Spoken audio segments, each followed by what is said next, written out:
I have the wonderful psychologist, philosopher, rock star, and as well as body language expert Carlos Camacho with me. Hi, Carlos.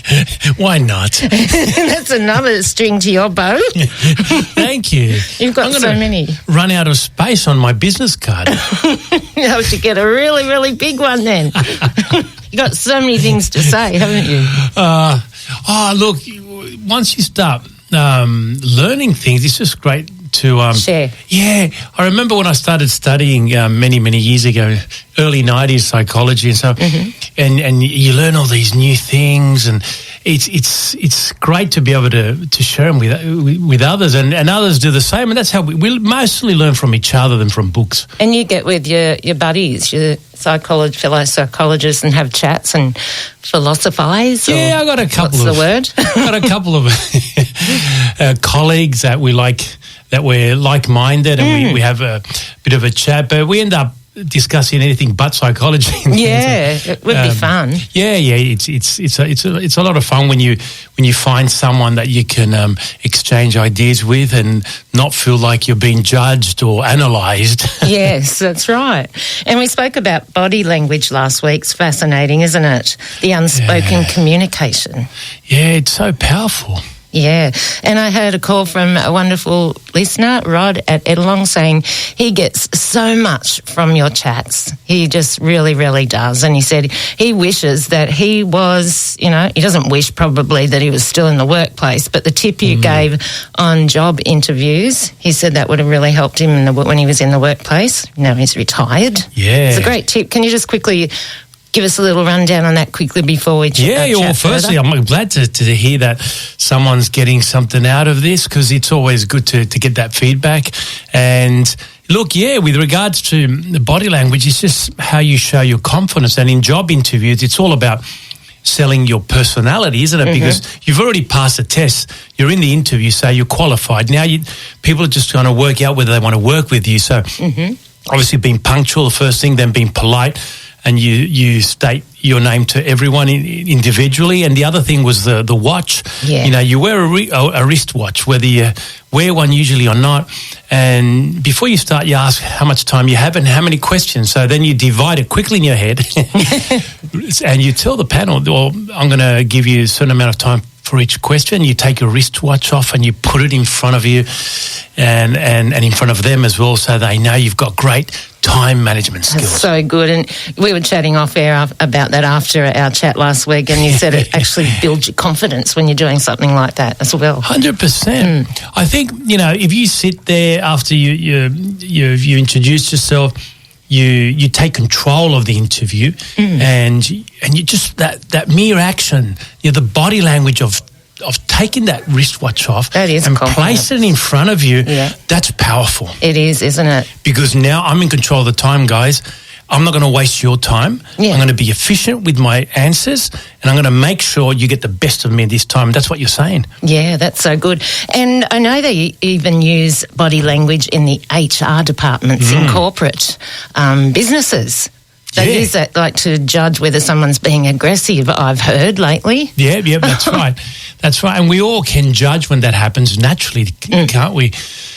And some people are just very good at knowing when to step it up a bit. So it's very different to be assertive than to be aggressive. Yeah. Assertive is good, aggressive is not. What's an aggressive stance? Is it more sort of leaning forward towards a person, or that's right, and trying to lean over them. Of course.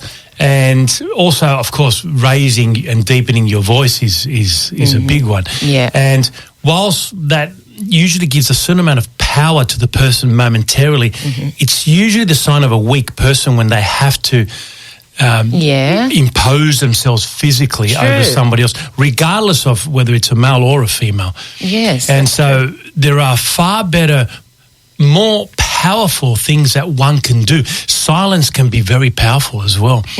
And allowing the other person to speak and then giving the certain amount of feedback can be much more powerful than being aggressive. Now, being assertive is extremely powerful by stating, well, I'm not going to allow this to happen, and these are the reason why.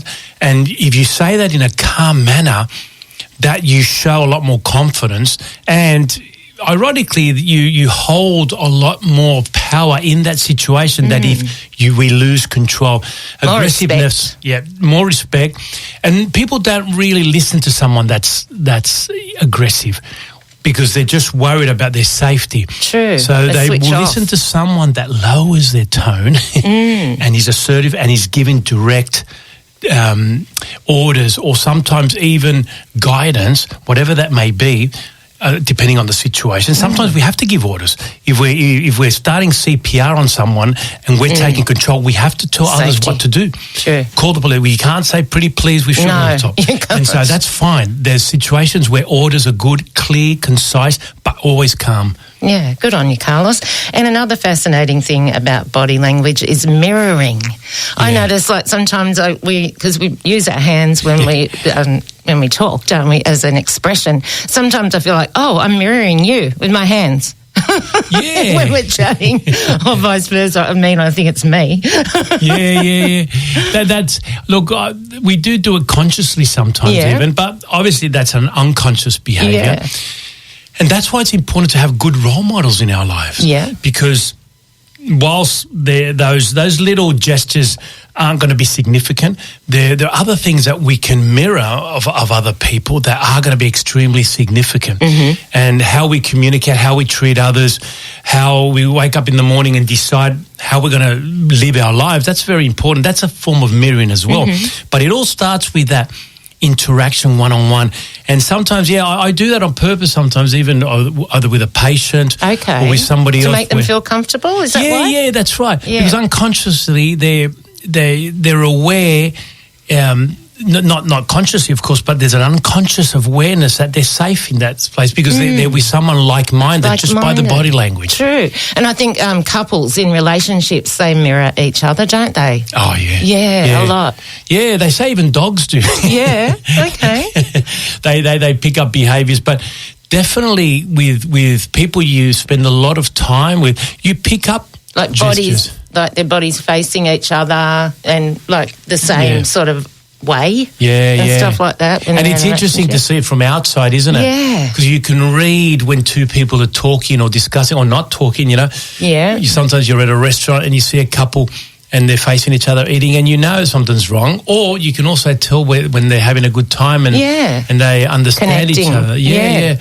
And so from outside it's always easier to analyse, and that's why a lot of body language experts do that all the time. But you don't need to have a degree to do that. It's just, I would say to the listeners, next time you're out and about, just take time, just look from afar and try to analyse what's happening because it can be a lot of fun. True. 'Cause especially for people that like to watch, observe people. Yeah. That can be something you can add to it and try to work out exactly, that's right. What's going on over there. There are people, there's groups actually worldwide where all they do is just sit at a cafe and just listen to people's conversations. Is it really? Yeah. And it's almost like train spotting, isn't it? But with people. But I would say what would be more fascinating would be to watch them from afar. I think because you learn a lot and you pick up on things that you'd like to mimic. Yeah. Because we've all met people, you go, I love the way they do this with their hands, or they do this with their hair, or even the way they dress. That's a different type of body language. But just the way they carry themselves. Yeah. And I remember my old supervisor when I was an intern at Rivendell Adolescent Unit, he said to me, if you find someone that's successful, very successful, take him out for dinner and you pay.